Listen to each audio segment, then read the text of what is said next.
Hi, welcome to Chat on the Couch. This is Des Futak. This week I've got a very special guest, a great friend of mine called Steve Smith, who is going to be telling you a little bit about his experience, his journey, his spiritual journey, and where he is right now and how he's come to that place. So I hope you enjoy the journey.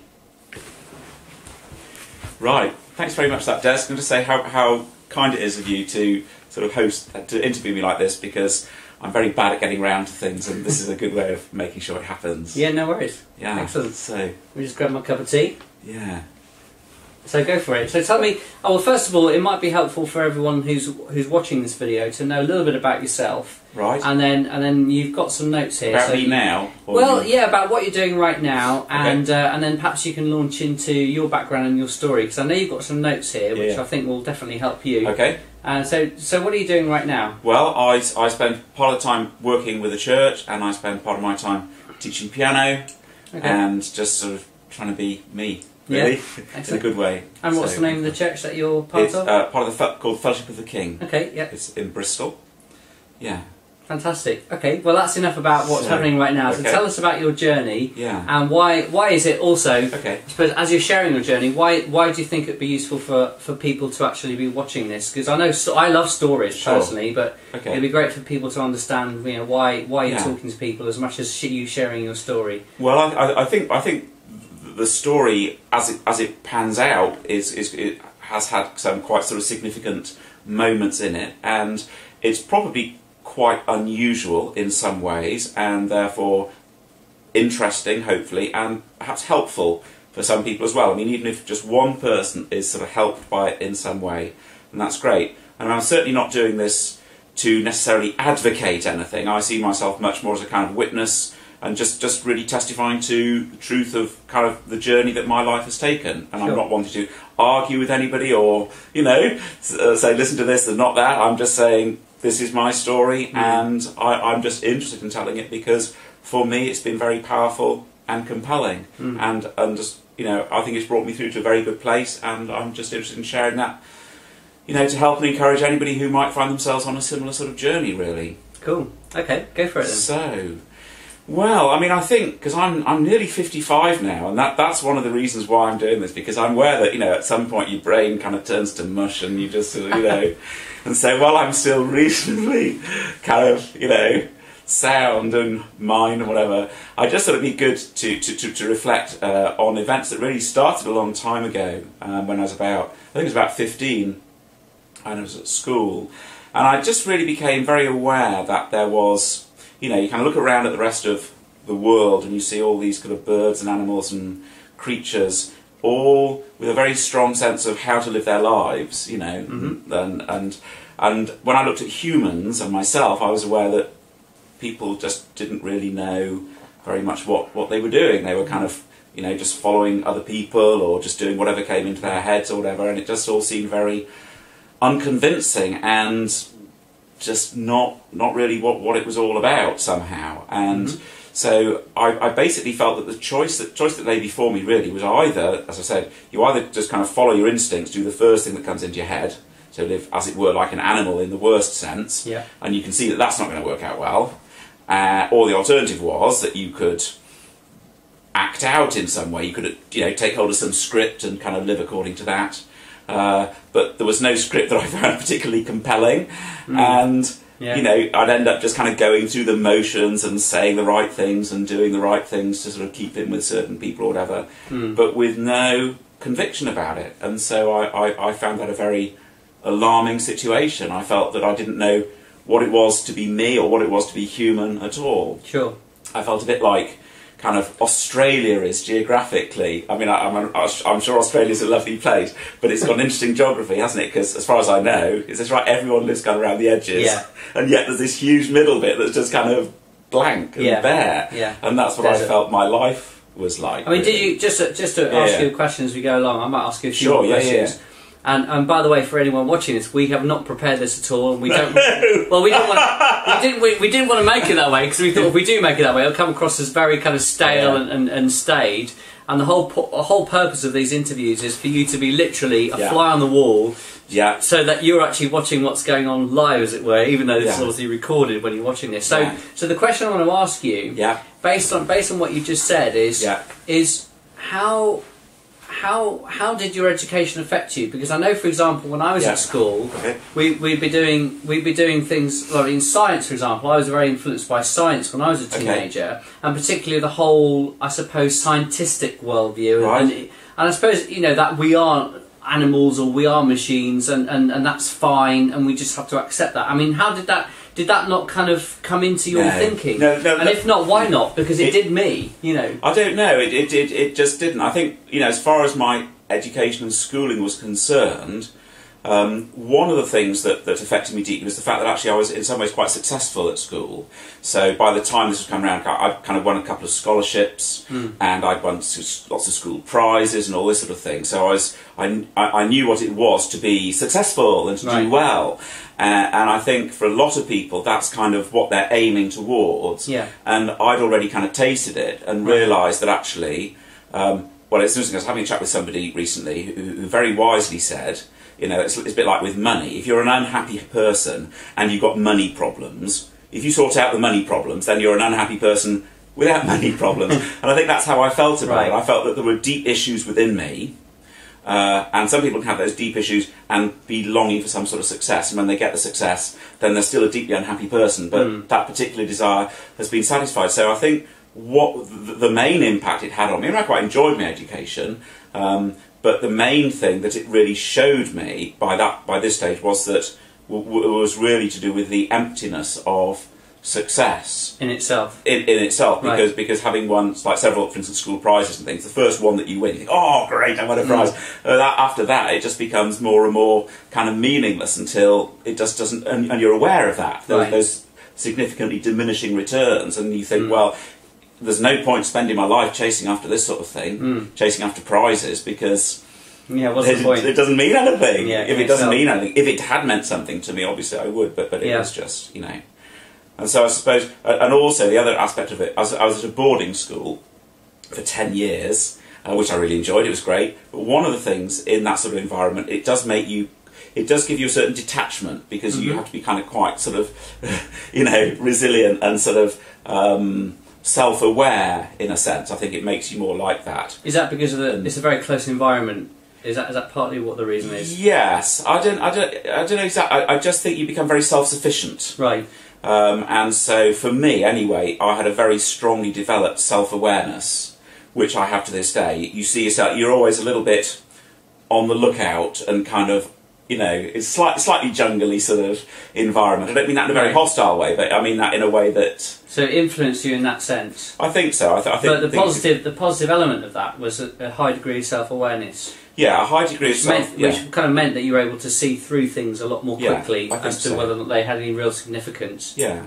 Okay. Yes, and I think for me, I can't emphasise enough, this wasn't a sort of a theoretical thing that I sometimes sort of was aware of and sometimes chose not to be. It was very deeply felt. I mean, it was something that it's consumed me, actually, and I just couldn't ignore it. This sense of here I was in my life, driving along, as it were, with no idea of where I was going or why, and just how bizarre is that? Yeah, and didn't you? I know, for example, I don't want to kind of hone in too much on the school side of things, but school is very good at kind of helping you think about how to survive in terms of finances and careers and things. And did you kind of, not exactly see through that, but did you not find that a satisfying thing enough to pursue in itself? And if not, why not? Well, what you mean in terms of a future career and stuff? Yeah. No, because I felt that there were huge, because I felt that that was just irrelevant to addressing these issues, and also, during this time I was becoming quite sort of politically aware, and I was aware that I was in a position of privilege, and it was like this golden door was being held open for me, come on through, and have this lovely career with lots of money. So there's a disparity between what you had as an opportunity and what a vast majority of the rest of the world didn't necessarily have access to, and the disparity kind of left you very uncomfortable. And it wasn't just about an individual thing, it was the way whole structures were set up that meant that people, like from my own position, we could have a lovely life, thank you very much. It was all structured in that way. Yeah. And I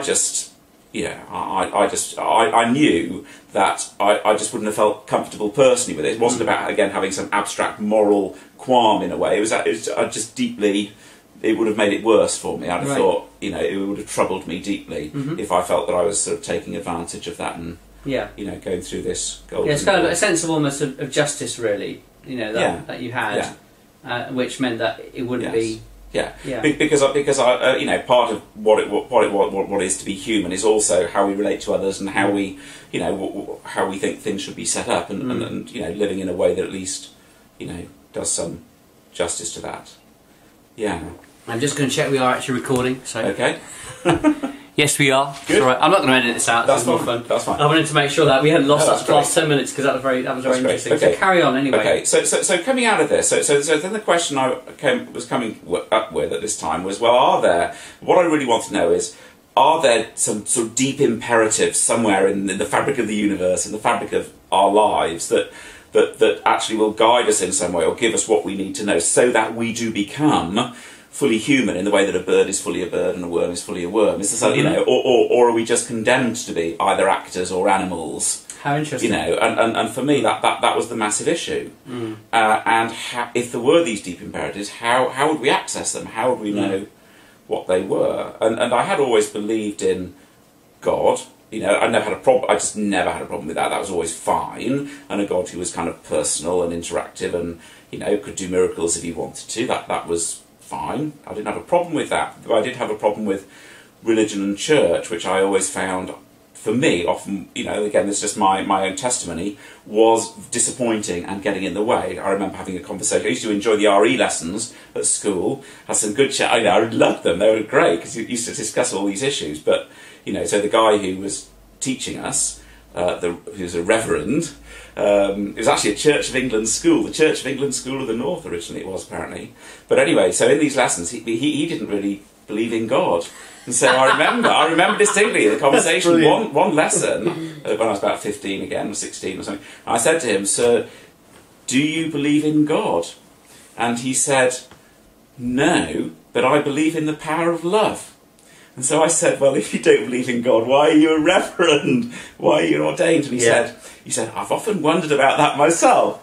And so you think, actually, that the kinds of people that, that actually weren't going to be able to really help address, help me really in this quest. And I think for me, something that put me off religion is the presentation of it. If it's presented as kind of believe these things and hope for the best, I mean, that isn't going to even start to address the kind of issues I was thinking of. And you think, well, can that be what God wants? Then actually we're struggling with so many issues. Is it just, oh, well, never mind about all that, just believe these things and everything will be all right? You just think, well, no, that just wouldn't be it. I mean, but I never had a problem with God, and I always thought some sort of connection with God would be fantastic, but I didn't know how that would come about. I mean, I do remember, again, as a teenager, reading the book The Cross and the Switchblade, which is a very, very famous book about, this guy in New York who works with these gangs, and tremendous transformation of their lives through God's intervention. And I remember reading and rereading and rereading it and thinking, wow, that's the sort of thing I want to happen to me, where your life is transformed,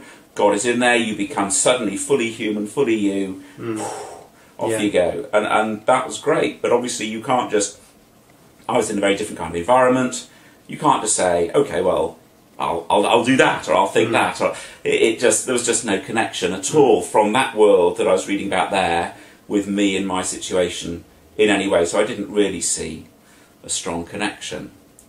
And so really the way it worked out was that by the time I left school, I was aware that, as we've already discussed, this kind of golden door that I was, if you like, being invited to walk through. I didn't want to do that because that would really mean leaving these questions behind or setting them aside. And for me, and it was just a temperament thing. It's not a moral thing. It's just, for me, it was what I had to. These were questions I just had to address. I couldn't. I couldn't start to live my life until I addressed these questions. And if I just went through the golden door, it would mean that I never started to live my life, because I would just be an actor with this script I didn't find convincing, and having all these rewards I didn't really want, because fundamentally I didn't even know who I was, or what it was to be human. So I really, I suppose I set myself to really find out what if there were these imperatives or whatever, I had to find them. And I remember seeing myself a bit as Bucephalus. Do you know who Bucephalus was? Absolutely no idea. I don't know if you do. Bucephalus. This is good. This is, classical education here. He was the horse, by legend, he was Alexander the Great's horse. Legend has it that he would only be ridden by Alexander the Great. If anyone else tried to get on him, he would rear up and hurl them off. Right. And that's what I wanted to be like.